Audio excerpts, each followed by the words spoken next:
Welcome to the Deep Dive. We're here to take that stack of sources you've got and really pull out the most important nuggets of knowledge. Today, we're diving deep into, well, a daily chronicle of AI innovations and insights. It's all from one single day, August 12th, 2025. And our mission for you is to cut through all the noise out there, give you some clarity on the latest developments, and help you understand not just what happened, but, why it actually matters. Exactly. And it's fascinating because just this one snapshot, this single day, it really gives you a feel for the pulse of AI right now. You see everything from these groundbreaking new capabilities to how the market's shifting, and also these really critical talks about limitations and, well, the impact on society. Looking at all this rapid movement, what stands out to you as maybe a key theme for where things are heading, just based on today's news? That's a really good question. Yeah. Let's maybe start by unpacking some of those groundbreaking AI capabilities, how they're starting to show up in the real world. Okay, first up, Nvidia. They just released Cosmos Reason. It's a 7 billion parameter vision language model. 7 billion, okay. Yeah, and for you, think of this like giving robots a really sophisticated mind's eye.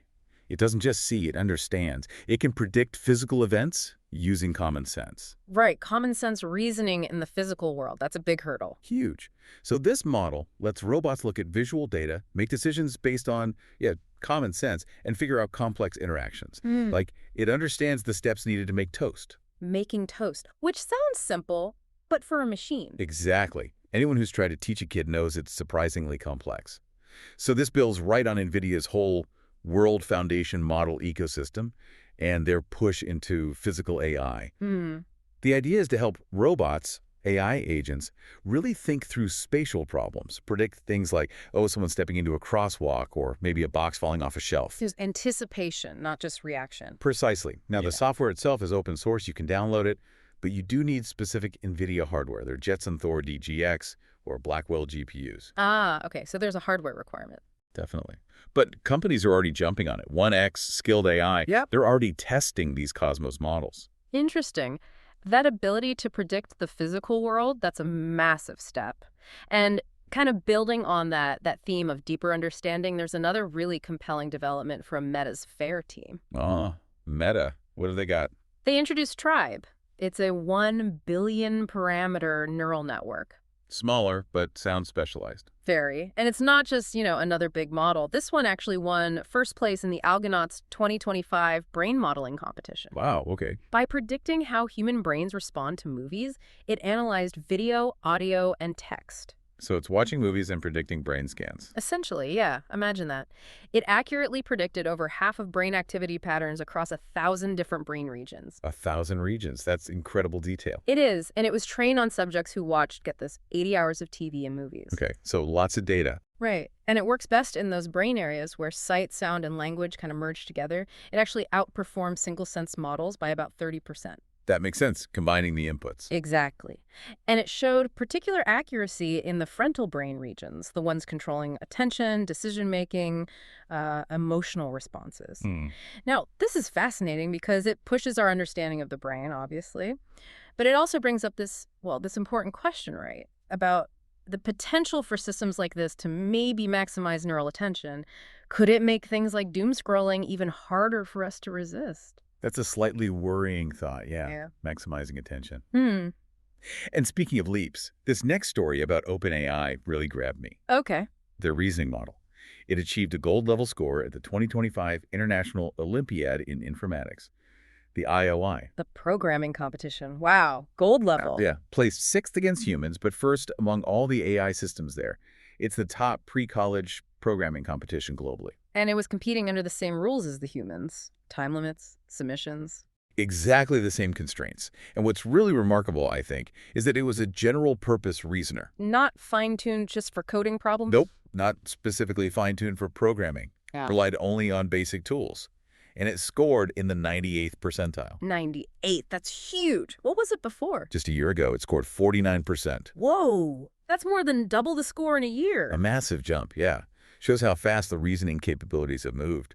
And it wasn't just programming. The same model also got gold at the International Math Olympiad and at Coder. So math, programming, strong across different complex problem types. Right. This 2 times leap in score is really something. It feels like the days where humans are consistently ahead of AI in these competitions, well, they seem numbered. So you have to ask, right, what does this huge advance in reasoning mean for future models? Models may be capable of discovering, new science, new math, new physics. That kind of general reasoning, it really is transformative. It's the holy grail, in a way. Mm. And if you zoom out a bit, this kind of innovation, it's not isolated. It points to this acceleration in areas like, well, drug discovery. That seems to be one of the biggest beneficiaries of AI right now. Ah, yes, the KAIST research. Exactly. Researchers at the Korea Advanced Institute of Science and Technology, KAIST, they developed BIND. It's a new diffusion model. Okay, diffusion model, like image generation, but for molecules. Sort of, yeah. Think of it like an AI that doesn't just pick from existing drug ingredients. It literally, draws or generates a completely new optimal molecule from scratch. From scratch? Yeah.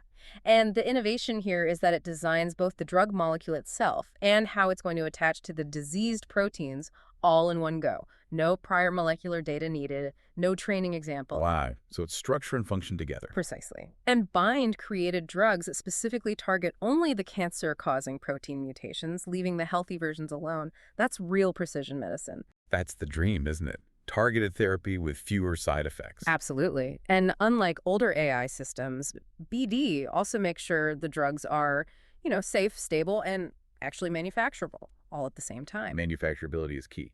A great molecule isn't useful if you can't make it. Right. Plus, it learns from its successes. It uses this recycling technique to design better drugs without having to start over every time. Smart. So connecting this to the bigger picture. Well, drug discovery is clearly accelerating because of AI. The very first AI-designed drugs are just starting to hit the market now, but it really feels like we're maybe just a few steps away from the floodgates opening. Humanity-altering medical advances designed by these kinds of AI models. The floodgates opening. Yeah. That's a powerful image. And speaking of efficiency, not just in drug design, but in AI training itself. Google made a big stride here. Oh, yeah. What's that? Their active learning approach, they've managed to fine-tune large language models using fewer than 500 high-fidelity labels. 500. That's it, compared to what usually? It's a reduction of over 100 times in the training data needed. 100 times less data. Wow. And at the same time, they improved alignment with human experts by up to 65%. So less data, better results. Okay, seems like it. Yeah. This is a huge leap in cost and data efficiency. It's not just saving money, right? Think about what this means. This massive reduction in training data could, fundamentally democratize LLM development. Right. Opens the door for smaller players. Exactly. What kind of innovative, maybe niche AI applications could become feasible now? Things that were just out of reach before for smaller teams or specialized fields. That's a great point. It really could lower the barrier to entry for tailored AI solutions. And, these aren't the only rapid advancements we saw on this single day. There's a whole bunch of other things happening. Like what? Well, the Chinese AI lab, ZAI, they released GLM 4.5V. It's a new open source visual reasoning model, and it's hitting top scores on over 40 different benchmarks. 40 benchmarks. Okay, strong contender. And Pika Labs introduced a new video model rolling out to its social app. HD quality video, lip sync, audio, all generated in 6 seconds or less. 6 seconds. The speed is getting crazy. It really is. And Alibaba announced their Qwen 3 models got upgraded. Ultra-long context capabilities up to 1 million tokens. Million tokens. The memory just keeps expanding. Yeah, so it really shows that innovation isn't just happening with the huge headline models. It's across the entire AI stack. Things are moving fast everywhere. Okay, so beyond these, let's call them technical breakthroughs, the AI landscape is also, it's buzzing with intense competition and some pretty big corporate shifts. Definitely. The business side is just as dynamic. Let's talk Elon Musk and xAI. They're actually threatening to sue Apple over App Store rankings. Ah, yes, the antitrust angle. Right. Musk claims Apple is manipulating the rankings to exclusively favor OpenAI. He's pointing to that big WWDC deal where they integrated ChatGPT into iOS as the reason it's getting such prominent placement. So he's saying Apple's playing favorites. Specifically, yeah. He's asking why his apps, X and Grok AI, aren't in Apple's must-have apps section, where OpenAI's chatbot is currently the only AI app featured. So the question is, how much of this is a genuine legal fight over antitrust, and how much is it maybe, a strategic PR move for XAI, especially after that Apple-OpenAI partnership was announced. That's always the question with moves like this, isn't it? But it certainly throws a spotlight on that balance of power between the platform owners, like Apple, and the app developers in this booming AI ecosystem. And it raises real questions about fair competition. Yeah, definitely implications there. And in other big corporate news, GitHub's CEO, Thomas Domke, he's stepping down to become a startup founder. Oh, interesting. What does that mean for GitHub? Well, GitHub's been operating kind of separately since Microsoft bought them back in 2018, but now it's going to be run as a full part of Microsoft. Fully integrated. Yeah. Its leadership will report into Microsoft's new Corey AI organization. This is a new engineering group led by Jay Parikh, focused on building an AI platform and tools for Microsoft and its customers. And it now includes the dev-div team, which is huge in the developer world. Okay, so Microsoft is consolidating its AI efforts, bringing GitHub deeper into the fold. Makes sense strategically. All right, let's circle back to XAI for a second. They made another big move right after OpenAI launched GPT-5. Ah, the free Grok 4 access. Exactly. Elon Musk's XAI made Grok 4 freely accessible globally for a limited time. Seems like a pretty tactical move, timing-wise. Definitely counter-programming. So how does the free access work? Well, free users can get Grok 4 through what they call auto mode that routes complex questions to the advanced model. Or you can use expert mode for direct access to its full capabilities. But not the absolute top-tier model. Right. The most powerful version, Grok 4 Heavy, that's still exclusive to the Super Grok Heavy subscribers. Yeah. Costs $300 a month. Okay. And the free usage, are there limits? They're calling it generous usage limits for this limited time. The exact quotas aren't totally clear. Some reports suggest maybe 5 queries every 12 hours. Others may be more generous temporary allowances. Gotcha. So try before you potentially buy. Pretty much. Yeah. You do have to sign in, though. If you stay logged out, you only get the older, faster Grok 3. Okay. And this expansion also included free access to Grok Imagine, their image-to-video tool. But that's only for U.S. users for now. Right. So stepping back, when a company like XAI does this, offers a powerful model like Grok 4 for free, even temporarily, what kind of ripples does that send through the whole competitive landscape for LLMs? It's a bold move, no doubt. It puts pressure on others, potentially attracts users who might otherwise stick with competitors like OpenAI or Google. It's about getting eyeballs and usage data, but it also comes with risks, especially when you're comparing yourself directly to the top models. Risks like? Well, like what happened next? In a hype war where perception is basically your product, this Grok 4 chess match was, let's just say, striking. Oh, the Kaggle AI chess showdown. Yeah, tell us about that. Grok 4 played OpenAI's O3, Right. live streamed on Google Kaggle, and it lost. Badly. 4-0. Ouch. 4-0.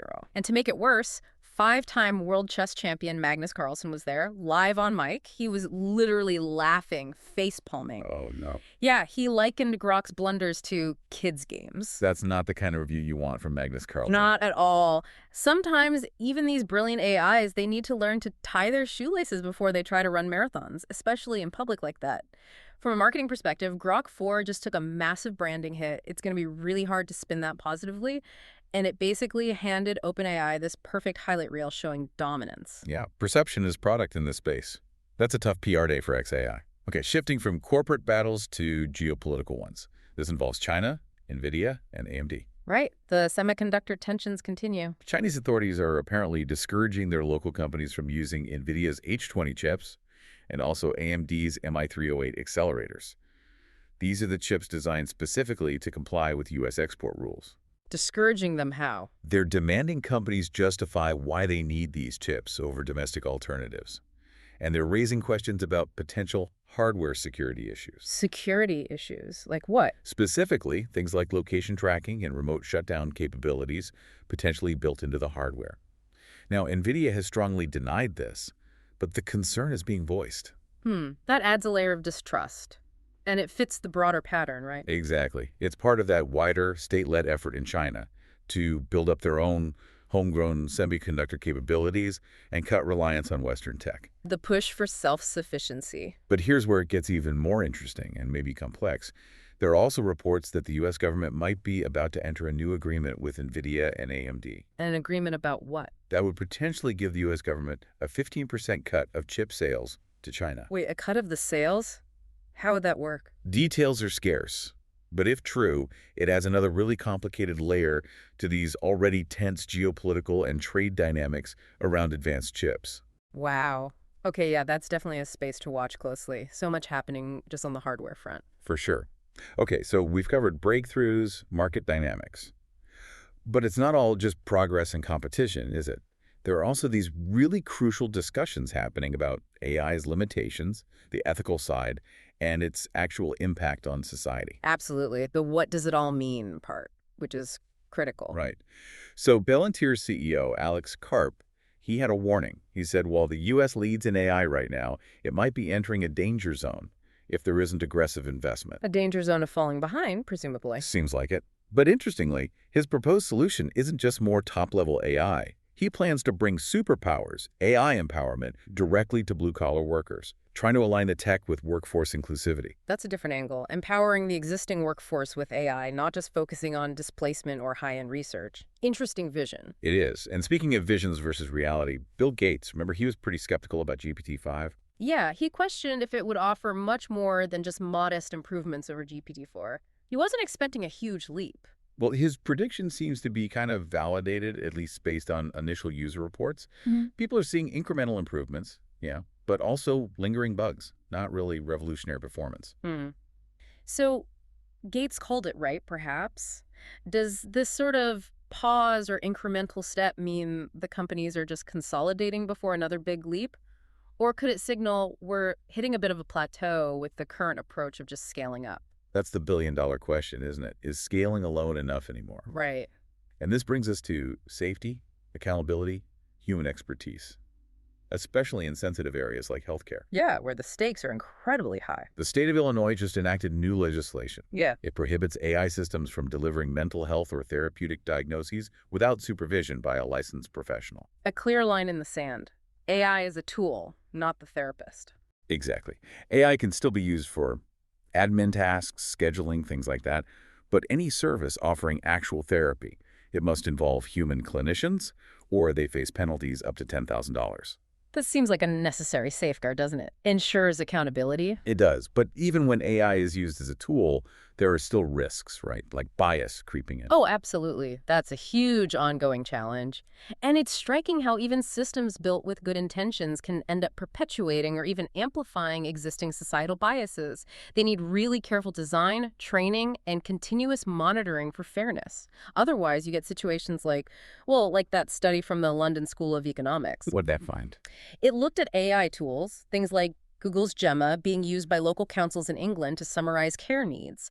And it found they tended to understate women's physical and mental health needs compared to men's in those summaries. Really? So the summaries were skewed? Yeah, which could potentially lead to unequal allocation of care resources, reinforcing existing biases right there in public service delivery. Wow. That's a really stark reminder of how careful we need to be. These systems aren't neutral just because they're code. Not at all. They reflect the data they're trained on, biases and all. And that kind of inconsistency, that lack of robustness, maybe. It brings me to this concept from DeepMind CEO Demis Hassabis. Hassabis. What's he saying? He describes the current state of AI not as AGI, but as AJI, artificial jagged intelligence. Jagged intelligence. Okay, what does that mean? It means models like Gemini can be brilliant at one thing, like acing an olympiad math problem, but then completely botch something seemingly simpler, like high school algebra. There are these sharp peaks of capability, but also deep valleys. Inconsistency. Ah, the brilliant idiot phenomenon. Exactly. He argues this inconsistency is the core problem. AGI isn't just like a half step on the way to AGI, artificial general intelligence. He calls it a chasm. A chasm, so a fundamental gap. Yeah. He thinks bridging it requires real breakthroughs in reasoning, planning, memory, not just throwing more GPUs or more data at the current methods. So scaling isn't the answer, or at least not the whole answer. We need new ideas. That's the implication. This jagged reality, this brilliant idiot problem, it really highlights that scaling current approaches might not be enough to get us to true AGI anytime soon. So what does that mean for our expectations? Maybe we need to adjust them. It certainly suggests a recalibration is needed. The path might be longer and require different kinds of breakthroughs than we thought. And speaking of different approaches, that ties into another crucial aspect, control and privacy. how different companies are choosing to handle user data and memory. Right, like Anthropic and Claude. Exactly. Anthropic just rolled out a new memory feature for Claude, but it's very different from, say, OpenAI's approach. How so? It's a search and reference memory. Users can explicitly pull relevant information from past chats when they need it. It works across devices, keeps different projects siloed. But, and this is key, it never builds a persistent user profile automatically. So Claude doesn't remember things unless you specifically ask it to search its past conversations. Precisely. Unlike OpenAI's memory, which can be more always on, Claude won't remember context from days ago unless you tell it to go look for it. That sounds like an intentional design choice. Oh, it absolutely is. This opt-in recall, they position it as a feature, not a bug, especially for their enterprise customers and compliance teams. Why is that important for them? Well, it sidesteps a lot of the potential privacy backlash. It keeps audit trails cleaner because the recall is explicit. And it reduces the risk of the AI unintentionally building up behavioral profiles of users over time. They're essentially creating this kind of trust moat around privacy and control, something that OpenAI, with its more default-on-memory approach, maybe can't claim as easily. A trust moat. That's interesting. So different philosophies on how AI should remember and use our past interactions. Exactly, and it raises really important questions for all of us about what level of control versus convenience we want from these powerful tools. Wow, okay. What a dense, just really fascinating deep dive into a single day in AI. Yeah. August 12th, 2025. From robots gaining common sense, understanding toast, Right. to legal fights over App Store rankings, AI losing at chess, and these deep questions about bias and memory. It's just incredibly dynamic, isn't it? Constantly surprising. It really is. We've seen these amazing leaps in AI's ability to reason, to interact with the physical world. But at the same time, we're seeing just how critical it is to tackle the inherent biases, ensure there's human oversight, and figure out how to navigate these really complex, competitive, and regulatory waters. Yeah. So as these AI capabilities just keep evolving so rapidly and the companies are competing so fiercely, how do you think this tension is going to play out, this push and pull between relentless innovation on one side and this growing need for ethical responsibility for safety on the other? Yeah. How will that shape our future interactions with these technologies? That's the central question, I think. And what will tomorrow's Chronicle reveal? How will we balance that progress with the need for precaution? Lots to think about.